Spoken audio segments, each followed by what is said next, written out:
बिस्मिल्लाहिर्रहमानिर्रहीम।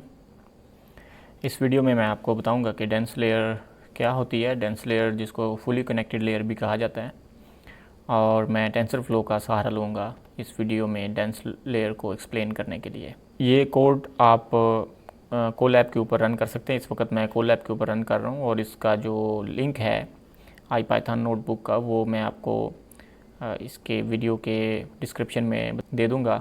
आप इसको कोलैब के ऊपर भी रन कर सकते हैं और अपने लोकल पीसी के ऊपर भी रन कर सकते हैं। मैं यहाँ पे सबसे पहले टेंसरफ्लो को इंपोर्ट कर रहा हूँ, और उसके बाद यहाँ पे ये मॉडल क्लास में इंपोर्ट कर रहा हूँ, और उसके बाद टेंसरफ्लो में लेयर्स में इनपुट लेयर और डेंस लेयर को मैं इंपोर्ट कर रहा हूँ। तो यहाँ पे मैं पहले कुछ जो प्री रिक्विजिट्स हैं उनको मैं सेट कर रहा हूँ इस सेल में। जी, तो यहाँ पे कुछ मैं पैरामीटर सेट कर रहा हूँ जो कि इस पूरी नोटबुक में हम इस्तेमाल करेंगे। तो नंबर ऑफ़ इनपुट फीचर्स जो 2 हैं, इसका मतलब यह है कि हम कितने इनपुट्स उसको दे रहे हैं, कितने number of inputs dense layer को दे रहे हैं एक वक्त में प्रोसेस करने के लिए। और बैच साइज़ 10, इसका मतलब यह है कि एक वक्त में 2 तो इनपुट होंगे, लेकिन वो कितने नंबर ऑफ़ इनपुट्स हैं, यानी 2 इनपुट्स तो हम दे रहे हैं, यानी ए और बी। अब कितने ए और कितने बी हम उसको इनपुट दे रहे हैं, तो वो यहाँ पे मैं 10, यानी उसकी वैल्यू 10 है। और डेंस यूनिट्स, इसका मतलब यह है कि डेंस लेयर की जो उसका जो साइज़ है वो कितना बड़ा होगा, तो ये मैं 5 सेट कर रहा हूँ। और इनपुट को यहाँ पे पहले मैं इनपुट एक रैंडम इनपुट जनरेट कर रहा हूँ जो कि हम डेंस लेयर को इनपुट देंगे। आप देखें कि इसमें चूँकि मैंने बैच साइज़ जो 10 था और नंबर ऑफ़ इनपुट्स 2 थे, तो उसका मतलब ये है ए और बी, और 10 ए हैं और 10 बी हैं। ये यानी इनपुट है जो हम डेंस लेयर को प्रोवाइड करेंगे। सबसे पहले मैं यहाँ पे ये रीसेट सीड फंक्शन अप्लाई कर रहा हूँ जो कि मैंने यहाँ पे ऊपर डिफ़ाइन किया था। और ये रीसेट सीड रिप्रोड्यूसिबिलिटी के लिए कि मेरे पास जो रिज़ल्ट्स आएँ वो सेम आए हर दफ़ा जब मैं इसको रन करूँ तो। और यहाँ पे सबसे पहले मैं इनपुट लेयर डिफ़ाइन कर रहा हूँ, और ये इनपुट लेयर में मुझे ये जो इनपुट है उसका मैं साइज़ यहाँ पे उसको बताऊँगा। अब मैंने यहाँ पे इनपुट फीचर सिर्फ 2 लिखा है, यानी सिर्फ जो इसको मैं इनपुट दे रहा हूँ वो 2 है, यानी मैं सिर्फ इसको कह रहा हूँ कि इसको जो इनपुट मिलेगी वो 2 होगी। हालांकि जहाँ पे जब मैंने ये पहले इनपुट एरे जो मैंने डिफ़ाइन किया उसकी जो शेप है वो 10/2 है, वो 2 नहीं है, वो 10/2 है। तो 10 जो है वो बैच साइज़ है।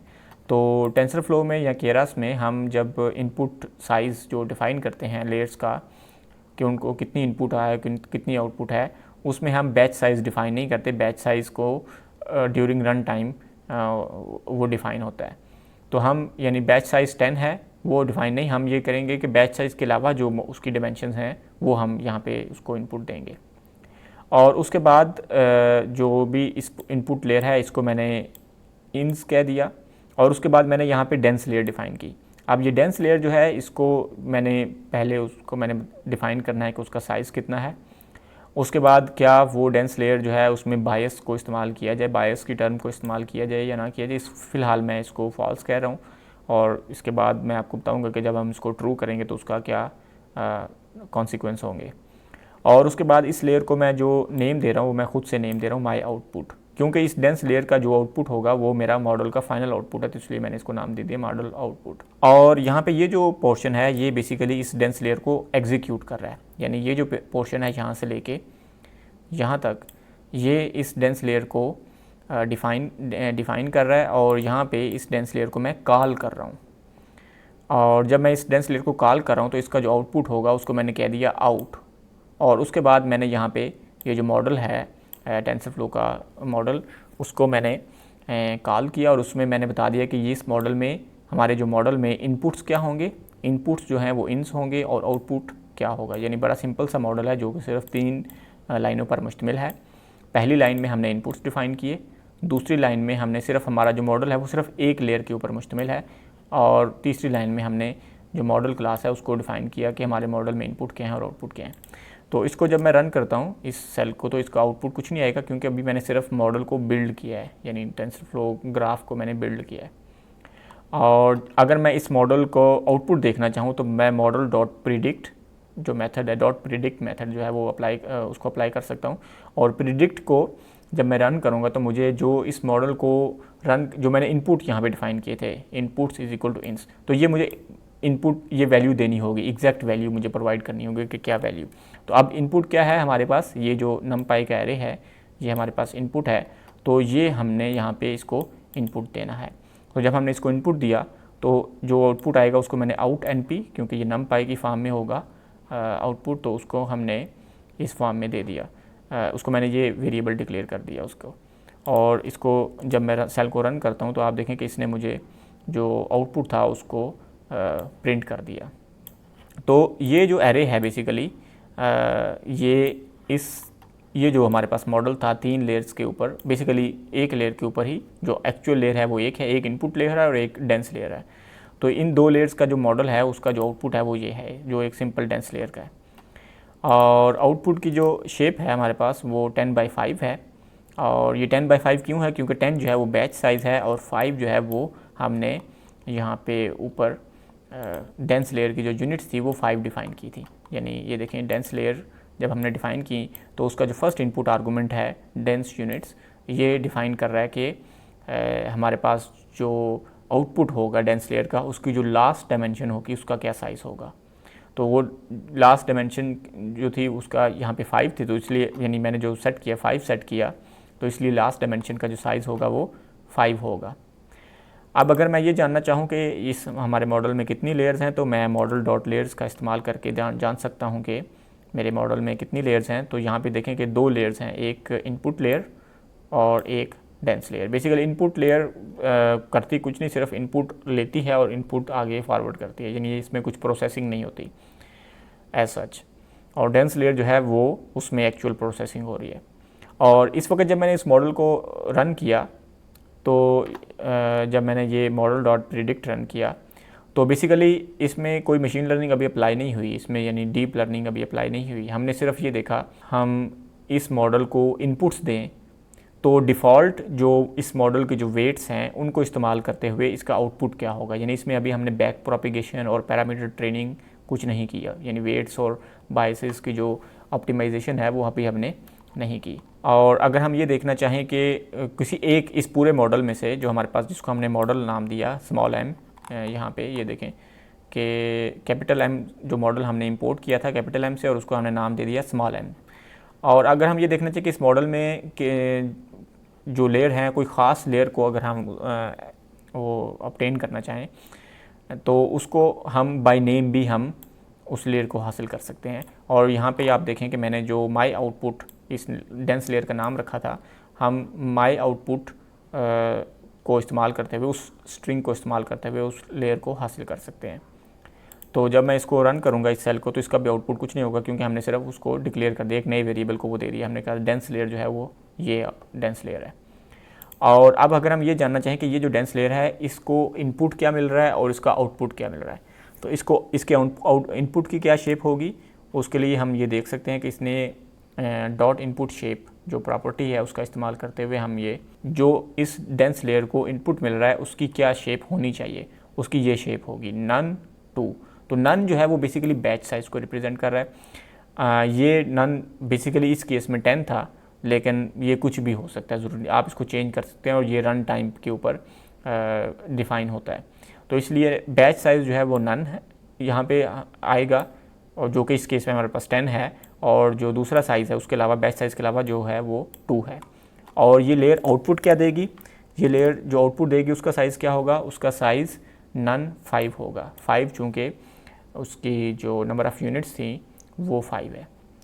और अगर हम ये देखना चाहें कि इस लेयर के जो वेट्स हैं, जो लर्नेबल पैरामीटर्स हैं या जो वेट्स हैं वो कितने हैं और क्या क्या हैं, तो उसके लिए हम डेंस लेयर डॉट वेट्स, यानी डॉट वेट्स जो प्रॉपर्टी है डेंस लेयर की उसका हम इस्तेमाल कर सकते हैं।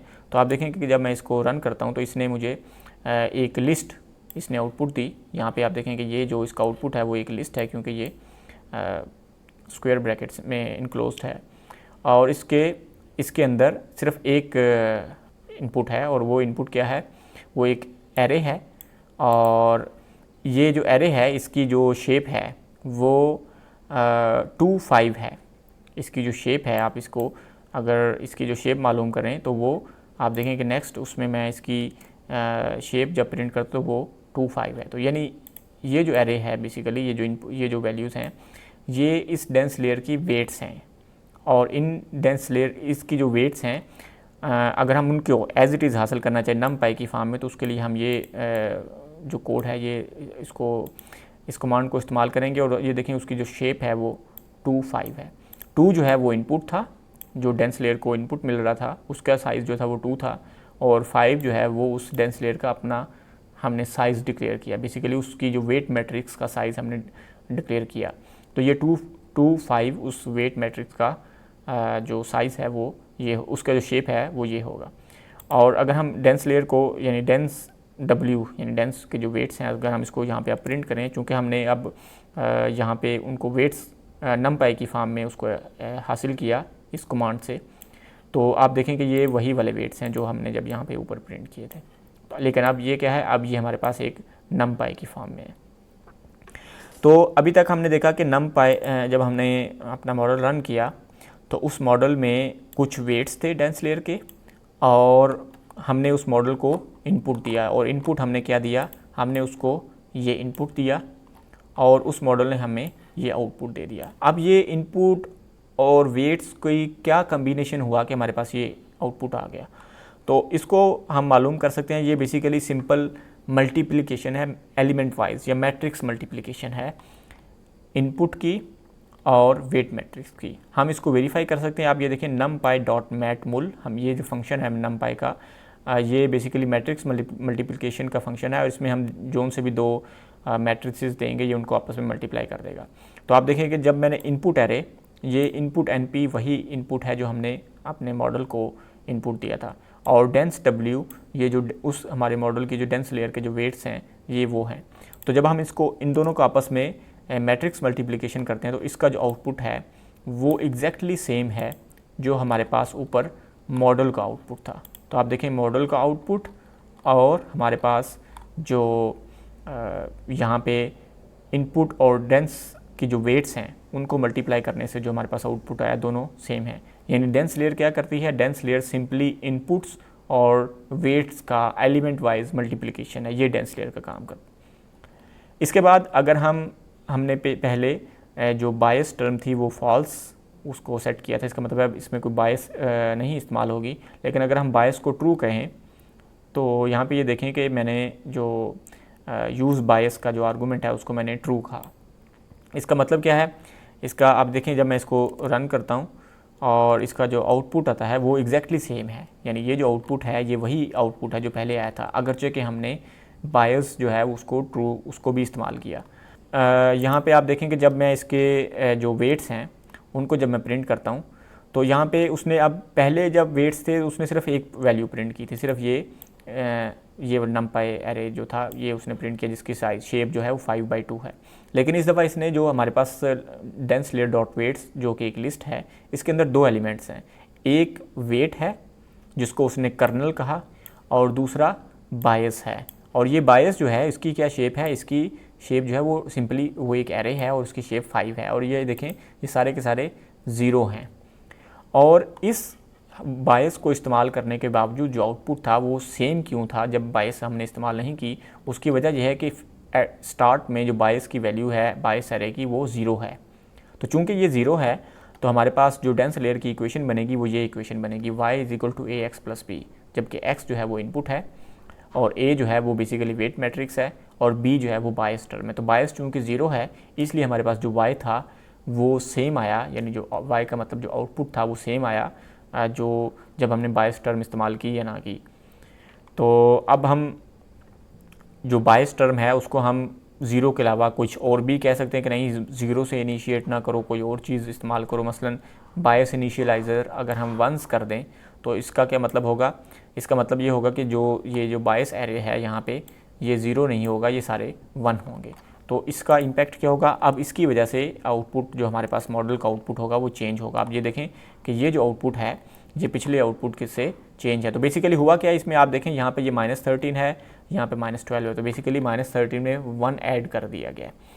तो इस वक्त जो हमारे पास इक्वेशन बनेगी वो ये वाली इक्वेशन है ax + b। तो प्लस b जो है वो हमारे पास बायस एरे है और बायस एरे इस वक्त ज़ीरोज़ नहीं हैं, तो उनकी वैल्यू जो है यहाँ पे ये वेट्स हैं और जो बायस है वो सारे के सारे 1 है। तो चूँकि ये सारे के सारा 1 है और इस इक्वेशन के मुताबिक वो ऐड होंगे, और वो ऐड हो गए जो हमारे पास पिछली वैल्यू थी, आउटपुट आया था जो पहले डेंस लेयर का, उसकी निस्बत ये डिफरेंट है, यानी सब वैल्यूज़ में 1 ऐड हो गया।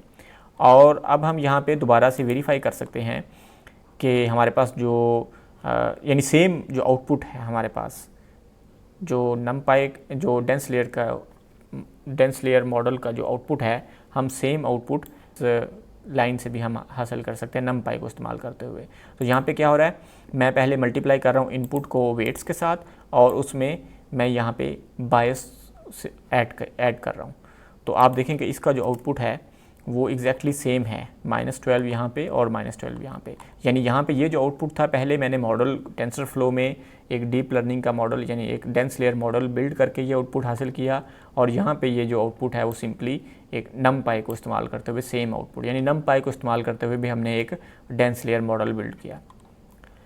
अब हम देखेंगे कि हम अभी तक हमारे पास जो मॉडल था वो y = ax या y = ax + b था, जो कि एक लीनियर मॉडल है, और हम इस लीनियर मॉडल को नॉन लीनियर मॉडल में कन्वर्ट कर सकते हैं अगर हम इसमें इसके आउटपुट को इस एक नॉन लीनियर जो अल्फ़ा है, यहाँ पे मैंने इसको अल्फ़ा से रिप्रेजेंट किया है, एक्टिवेशन फंक्शन इस्तेमाल करें तो यानी जो अमूमन बहुत सारे एक्टिवेशन फंक्शंस हैं, रेलू, 10H या सिग्मॉइड या सॉफ्ट मैक्स।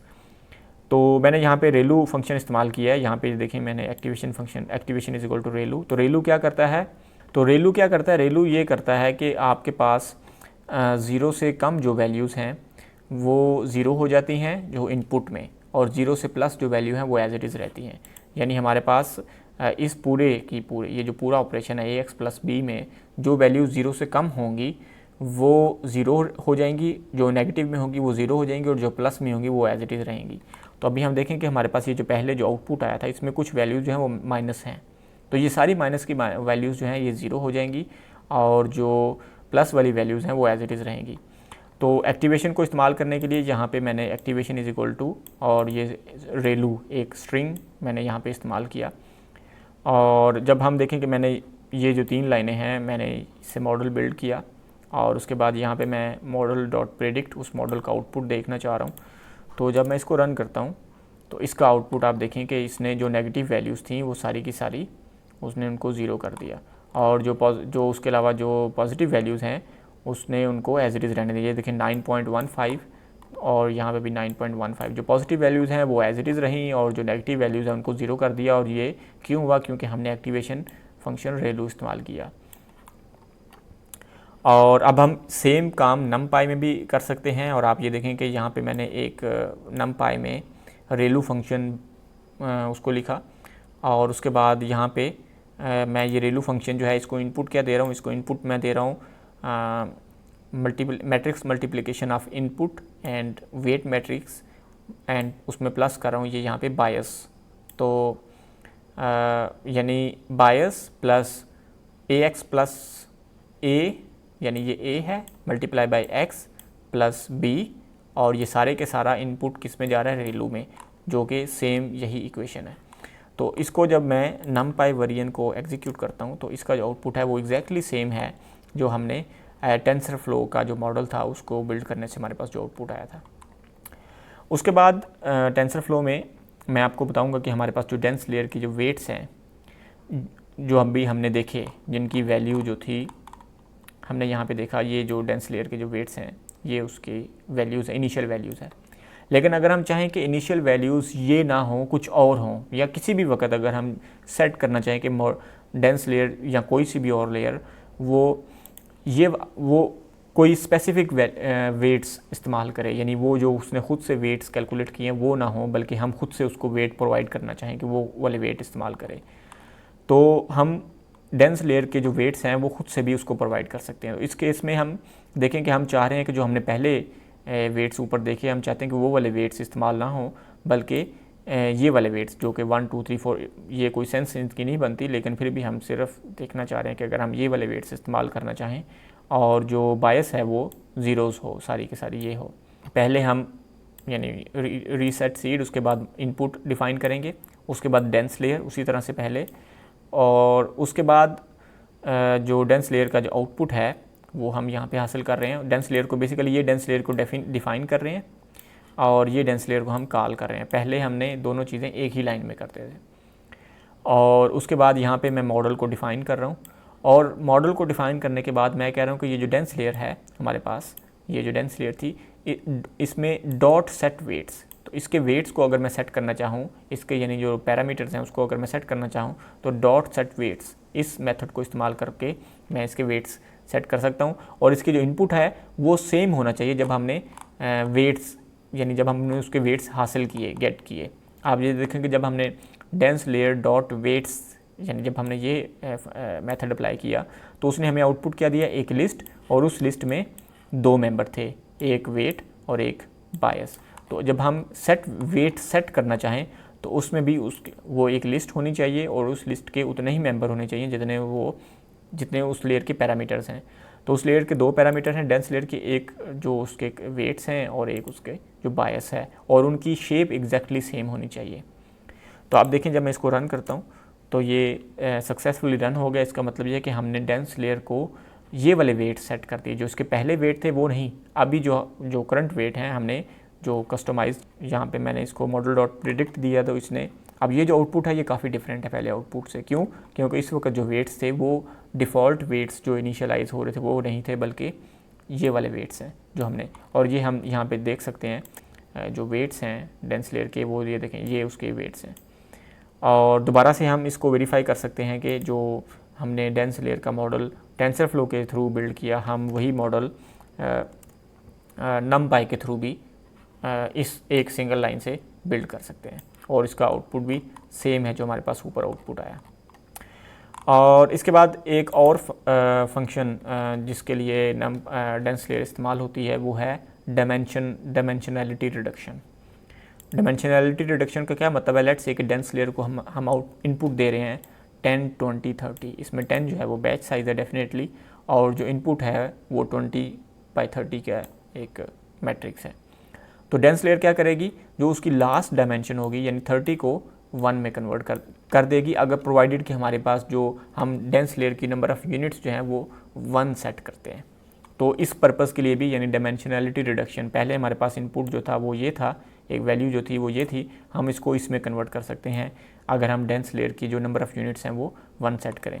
इस केस में देखें जब मैंने इनपुट शेप जो है वो 20/30 यानी 20/30 एक मैट्रिक्स है वो मैंने सेट की, और यहाँ पे मैं इनपुट क्रिएट कर रहा हूँ यानी खुद से एक रैंडम सा इनपुट जिसकी जो शेप है वो क्या हो, वो बैच साइज़ यानी 10/10, 20/30, 10/20/30 यानी ये उसकी INP का जो इनपुट नमपाई यानी INP की जो शेप है वो ये है।